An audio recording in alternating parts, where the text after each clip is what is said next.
कोकणात दिवाळीच्या थोडा आधीपासूनच बहुतांश लोकांच्या शेतातली भात कापणीची प्रक्रिया चालू झालेली असते आणि दिवस दिवस जातात त्याच्यामध्ये. म्हणजे भात कापून मळीमध्ये सुकायला घालायचं, त्यानंतर त्यातमध्येच पाऊस येतो आहे हल्ली आमच्या इकडे.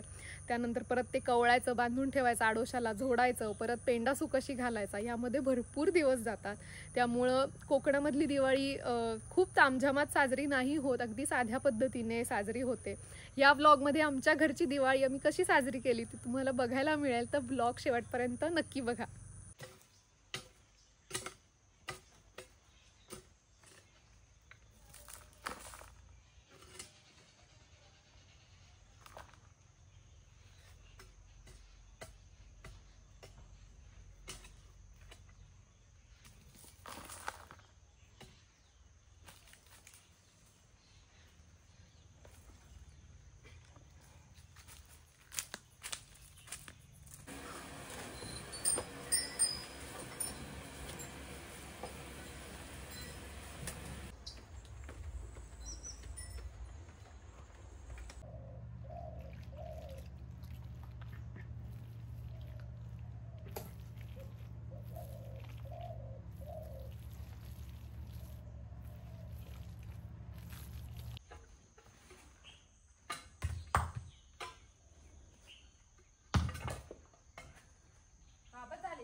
दिवाळीच्या सगळ्या कामांमध्ये संतोष काका, सूरज आणि मीना मला मदत करत होते.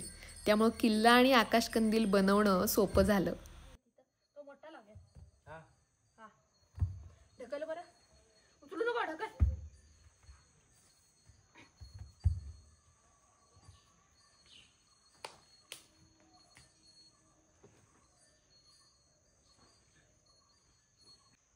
नाही नाही तसं पाहिजे.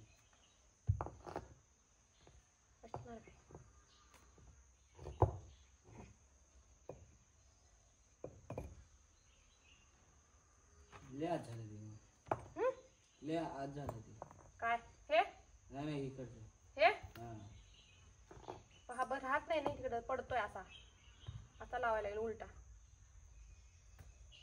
उलटं लावायचं.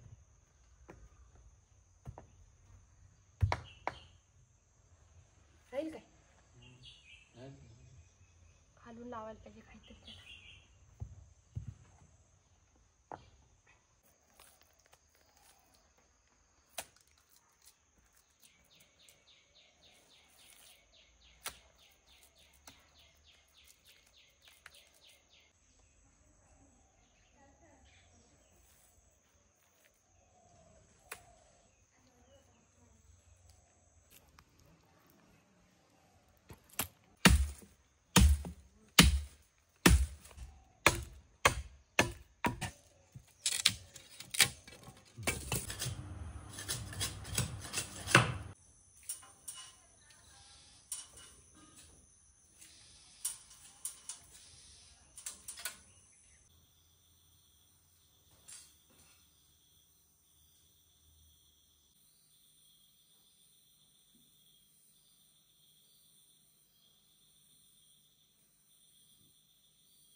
हळूहळू पाय, हळू पाय. इथं पाय लावते. लावतो.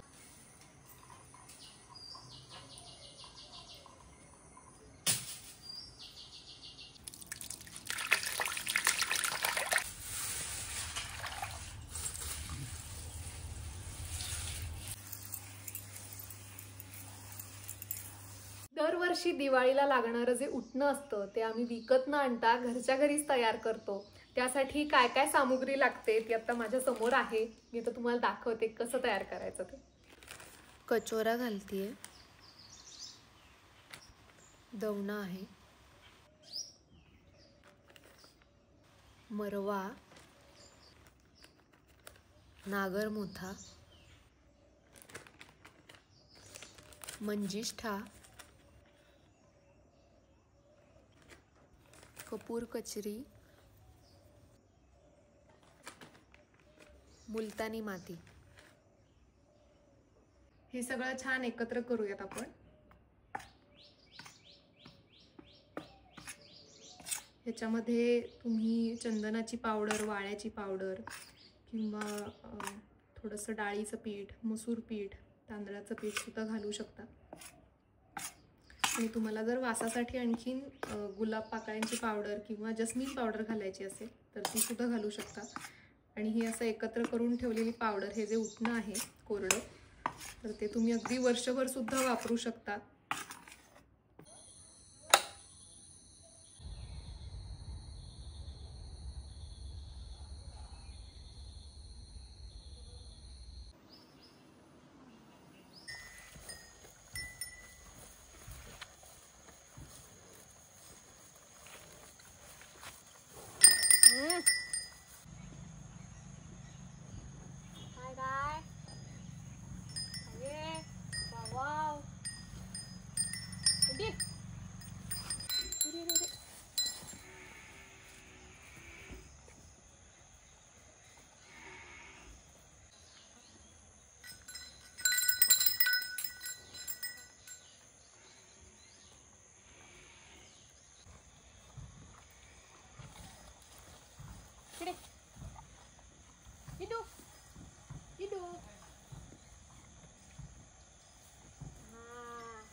शेट, ओ शेट, किती सुंदर दिसताय तुम्ही. झोप आली आहे? झोप आली काय पेंग्या? इधर लाडू खा, लाडू.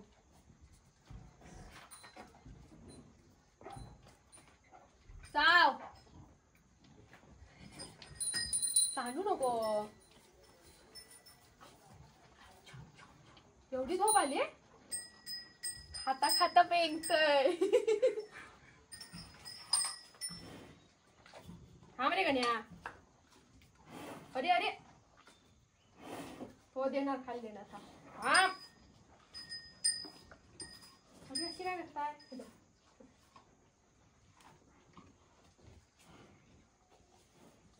काय काय पाहिजे? लाडू पाहिजे? हा,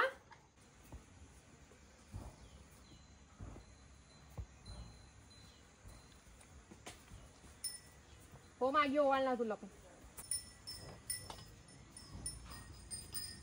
ये हे बघ. हा, सांडायचं नाही. ये.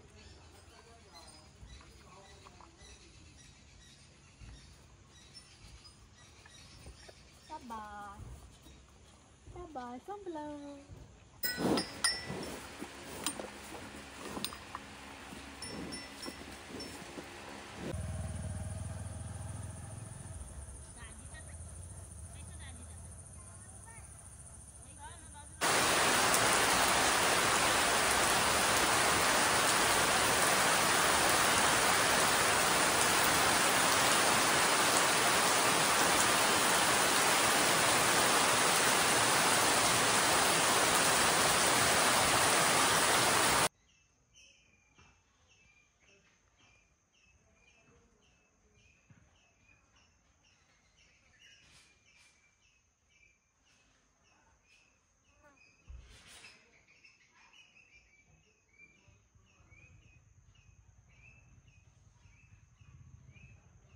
किल्ल्यावरती महाराज बसलेले आहेत. इथे प्रधानजी आहेत, त्यानंतर इथे काही मावळे आहेत बुरुजाच्या इथे वगैरे. ह्या इकडे 2-3 गुहा आहेत जिथे वाघ, सिंह आहेत. इकडे छान निळं थंडगार पाणी असलेली विहीर आहे आणि विहिरीवरचं पाणी घेऊन चालली एक बाई. इथे शेत आहे, शेतामध्ये पण जे काही पीक आहे ते उगवून आलेलं आहे. त्यानंतर त्या बाजूला एक भाजीवाली आहे, इकडे एक व्यापारी आहे, तो पायऱ्यांवरनं वरती चाललाय गडावरती. आणि तिकडे एक रक्षक आहे आणि त्या बाजूला आणखीन एक छोटासा सिंह आहे. असा माझा किल्ला आहे. कसा वाटला कमेंट करून नक्की सांगा.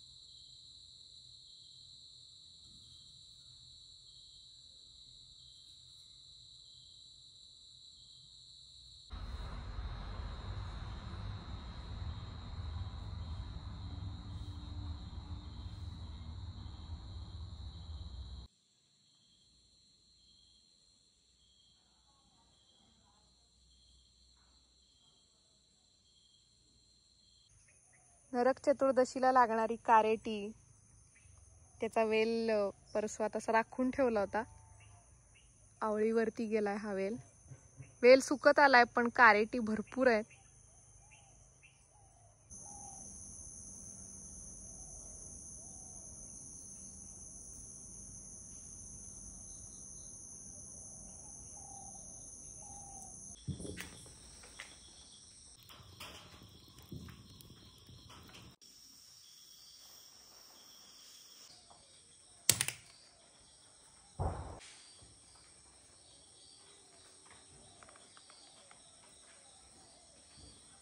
आज नरक चतुर्दशी. ब्रह्ममुहूर्तावरती उठून अभ्यंग स्नान झालेलं आहे. घरच्या देवाला फराळाचा नैवेद्य दाखवून झाला. आता हे फराळाचं ताट घेऊन आमच्या गावदेवीच्या देवळात मी जाते. सगळ्या देवांसमोर फराळाचा नैवेद्य दाखवणार आणि मग घरी आल्यावरती मी फराळावरती ताव मारणार आहे. जाते देवळात.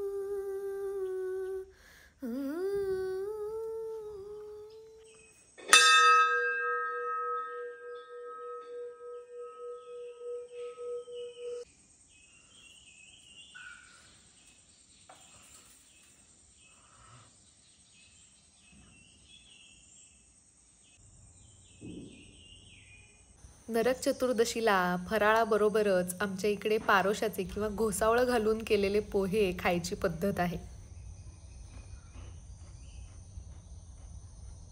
मस्त झाली चकली.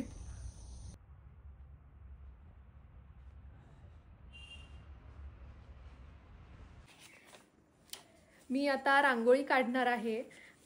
ठिपक्याची काढायचं ठरवलेलं आहे यावर्षी. माझी पणजी, माझी नानी खूप सुंदर रांगोळ्या काढायच्या आणि माझी आईसुद्धा छान रांगोळी काढते. माझे एक मामा आजोबा आहेत ज्यांचं कृष्णाचं देऊळ आहे आणि देवळाच्या बाहेर रोज पहाटे उठून सडा मारून ते रांगोळी काढतात ठिपक्याची आणि इतक्या सुंदर सुंदर रांगोळ्या काढतात. रोजची वेगळी असते, रोजचं डिझाईन वेगळं असतं आणि ते आता इतकी वर्ष काढतायत. फावल्या वेळात ते ठिपके आपले मनाने हवे तेवढे वाढवून कमी जास्त करून स्वतःचं डिझाईन बनवून रोजची वेगळी रांगोळी काढतात आणि हे सगळं बघत आलेली आहे मी लहानपणापासून. आजकाल असं होतं की रांगोळीचे छाप, साचे, अगदी स्टिकरसुद्धा आजकाल मिळतात. सोपं झालेलं आहे. पण ठिपक्याची रांगोळी आपल्याकडे खूप आधीपासून काढली जाते. त्यामुळं मी असा विचार केला की थोडीशी अवघड किचकट वाटली तरी यावर्षी ठिपक्याची रांगोळी काढून बघूया. चला.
असं काढ. ओढून घेतलं बरं. अरे चॉईस नाही घ्या म्हणलं. नको असेल तर काढून घे ना पाहिजे. येस चला. तिथं टोपी दे. घे.